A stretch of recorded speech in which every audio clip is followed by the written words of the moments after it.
I expected. Obviously, it didn't go the way I expected it to go. Nevertheless, we train, we prepare, we do everything we can do to give y'all everything that we just gave y'all. And I hope that you guys got everything that you expected to get from this fight between Showtime, Shawn and Terrence Bud Crawford. It's hard because I am so competitive that I'm very proud of him and for him and the job that he did tonight. And it's really hard for me to just go away. I want to fight again. I want to fight right now. It was the same thing when I fought Errol Spence. When my name wasn't called as a winner, I wanted it the same night. And I know it's gonna take some time for this feeling to go away. And, as this feeling goes away, I'll probably be more proud of myself and everything that I did through the course of the night. But here we are.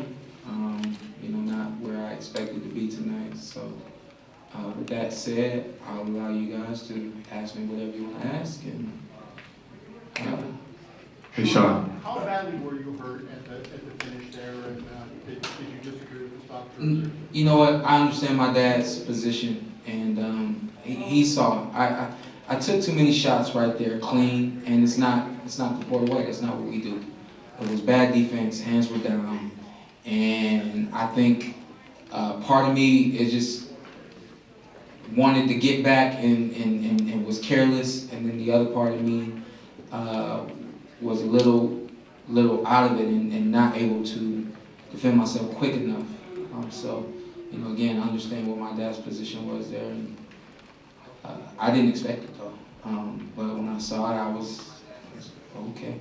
Shawn, one last thing, and maybe Kenny, you can chime in. How do you think Crawford would do with Spence if that were his next fight? How do you think that they would match up? You were in there with him. Terrence is, everything, you kind of use that word different, and different describes the way somebody is, and you're not really being able to describe exactly what they are, so you say that they're different.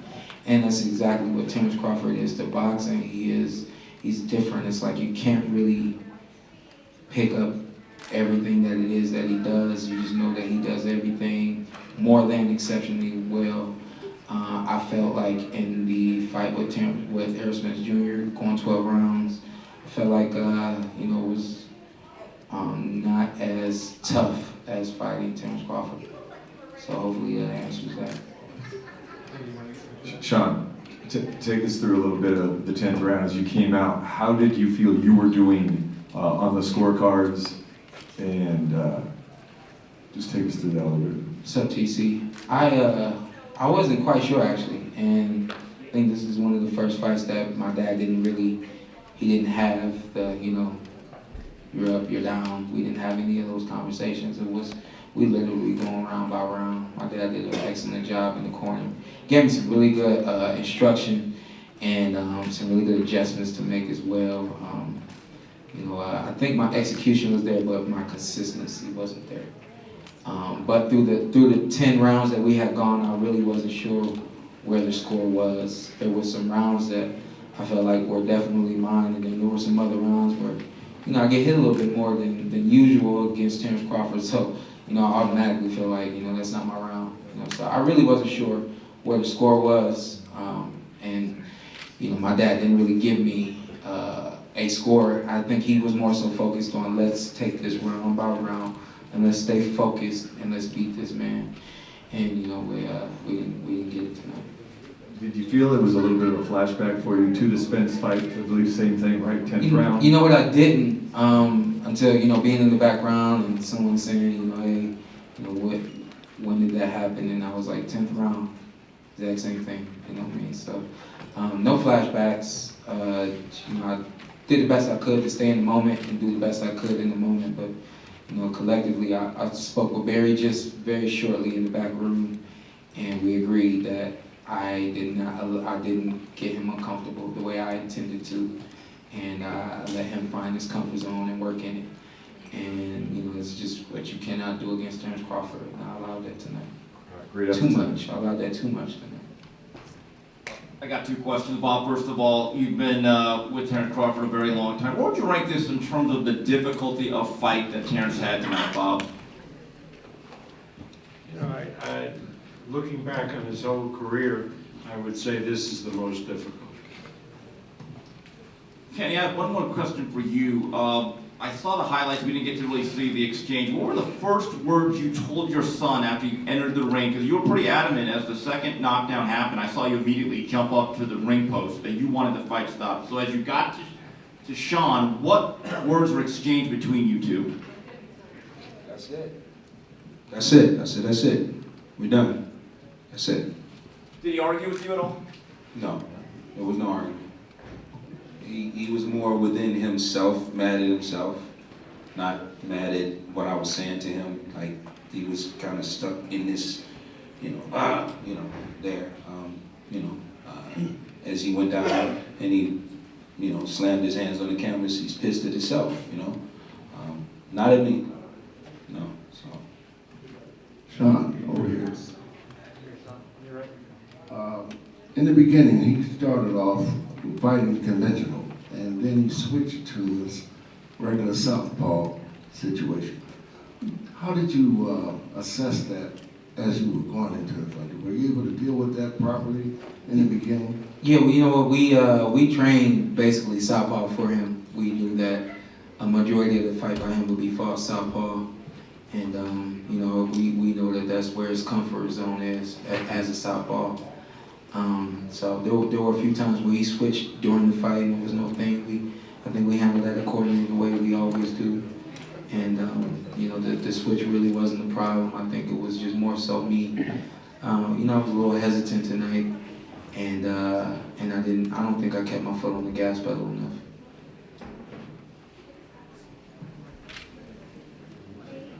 Shawn, when that first knockdown came in the 10th, did you feel like you were wilting to Crawford's pressure? Because it seemed like at that point the fight was dead even. No, I didn't. I thought that, even the movement and the moving backwards, moving to the side and things of that nature, I felt like I was doing what I needed to do and what I wanted to do. I didn't feel like it was him pushing me forward or anything like that. So I thought that the fight was going accordingly. You've literally fought everyone, and look, I mean, the heartbreaking scene of you pounding that canvas at the end of the fight, there was a lot of anguish there. You've done everything. Do you think you'll be back, or could this be it for you, or what are the reasons to continue your career having fought everyone like you have? Yeah, you know what? It's a great question, and I kind of expected that question because of fighting everyone. I'm prepared to retire. I was prepared to announce my retirement tonight. Win, lose, or draw, even if it was a draw, they were telling us we were gonna have to do it again. I was not gonna do it again. I'm announcing my retirement right now. Living legend, bro. Living legend.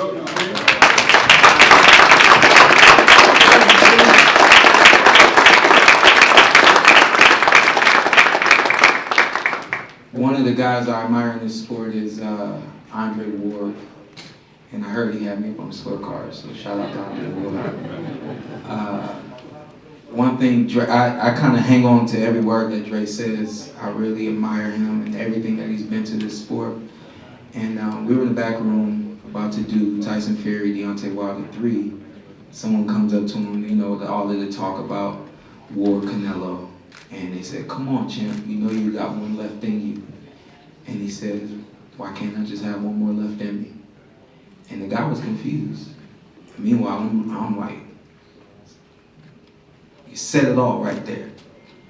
Why do I have to continue? Why can't I just have one more in me and save it? Why can't I just have one more in me?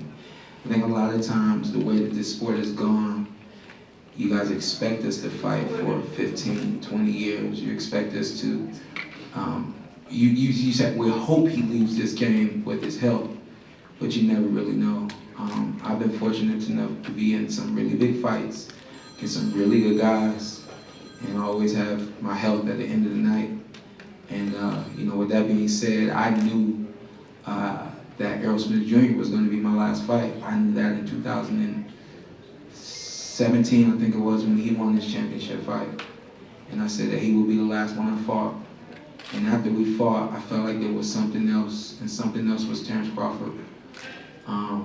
I said, win, lose, or draw, it doesn't matter. I've given this sport a great deal, from the training to the competition, and then more training. And you know, with that being said, after you fought everybody at the top, what more do you do? I'm not going to be a gatekeeper.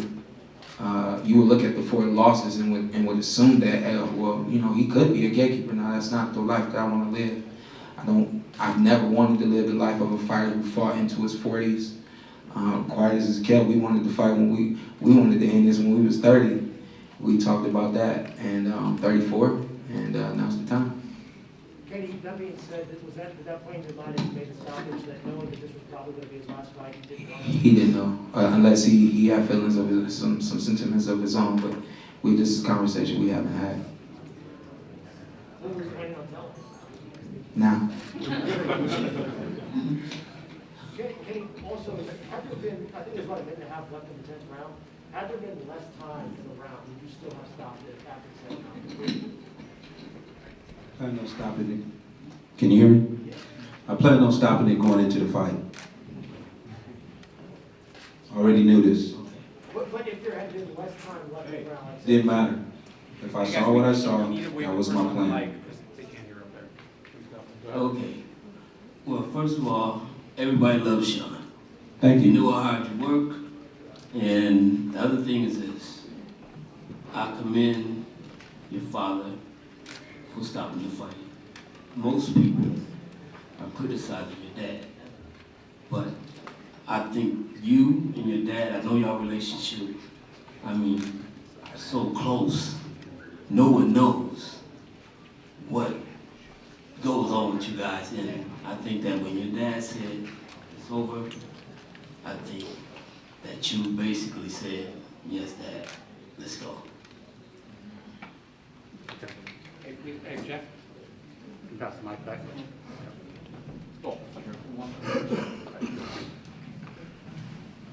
Keith Heidig, BoxNation.com. Kenny, you had mentioned in the ring that you were not pleased with Shawn's preparation for the fight. Can you tell us what you didn't like about it?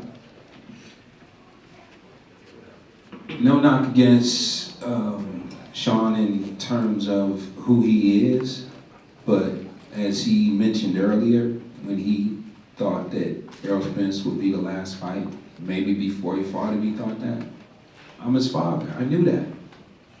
So I knew everything that was going to happen with him before it happened. So this was something that was coming, you know. Not to be negative towards him, but because I'm his father, I could see these things. Jeff, you can attest to this. I can see it in the training. I can see it in the movements.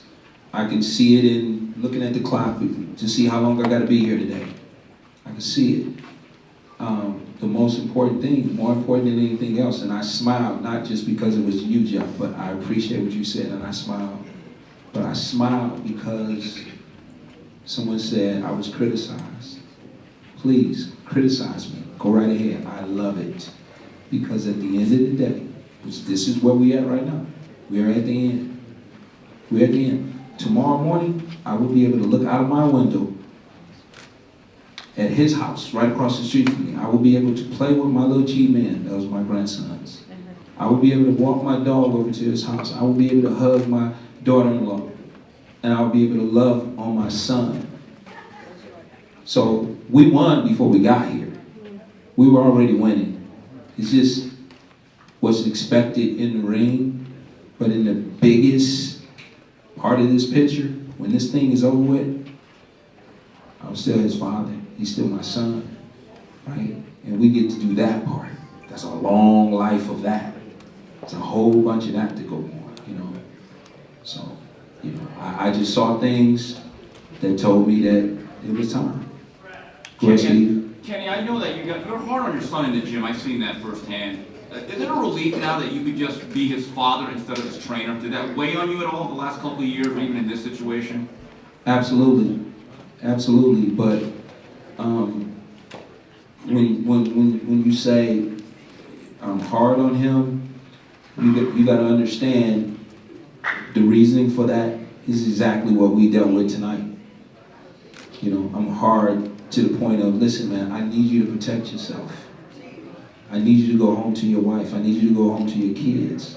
I need you to be able to play ball with them. I need you to still play ball with me. I've jumped out of airplanes with my son at 20,000 feet multiple times. I've raced my son in cars at over 100 miles an hour. He beat me. I've, rode camels in the Sahara Desert with my son. I got to continue to do those things. This is just a small part of his life. And people would ask me some time ago, he had over 270 some amateur fights. They said, why you fight him so much? Why? He was winning. Steve, if he got hurt in fight number 3 as an amateur, we wouldn't have continued with this. He was winning, right? He may have been right in this fight, right there with the guy.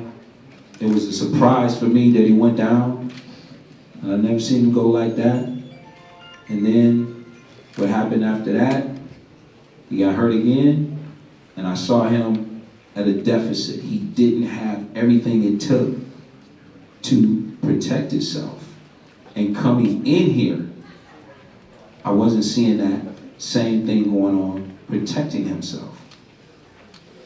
So the most important thing is that I'm able to walk away from here and he's safe. That's it. All right, let's give a round of applause. Thank you, Shawn. Thank you, Kenny. Let's give a round of applause to a great fighter, a great career, and one of the best commentators in the sport of boxing, Shawn Gill.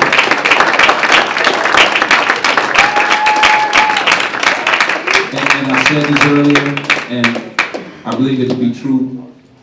There will be a day, there will be a time on multiple occasions when Shawn and Terrence kids actually play together. I want to see that, Terrence. Yes. And I must say that Shawn ain't been toughing his boys up, so we're going to have to get ready for that. They play days. We got to get ready for them play days. And you know the respect and love I have for you, it never ends. I gave him a genuine smile. He's victorious. He's a great fighter. I respect and appreciate the opportunity to coach against Bo Mack. I can remember way back in the amateurs when Bo Mack rolled out the carpet for me in his gym. You know, I was looking at a picture just yesterday of you and Shawn when y'all was about 15 years old. Nobody knew back then that this would happen except God. And this was God's plan. Julie Goldstecker, go way back with us. I appreciate you. Thank you. Thank you, Terrence.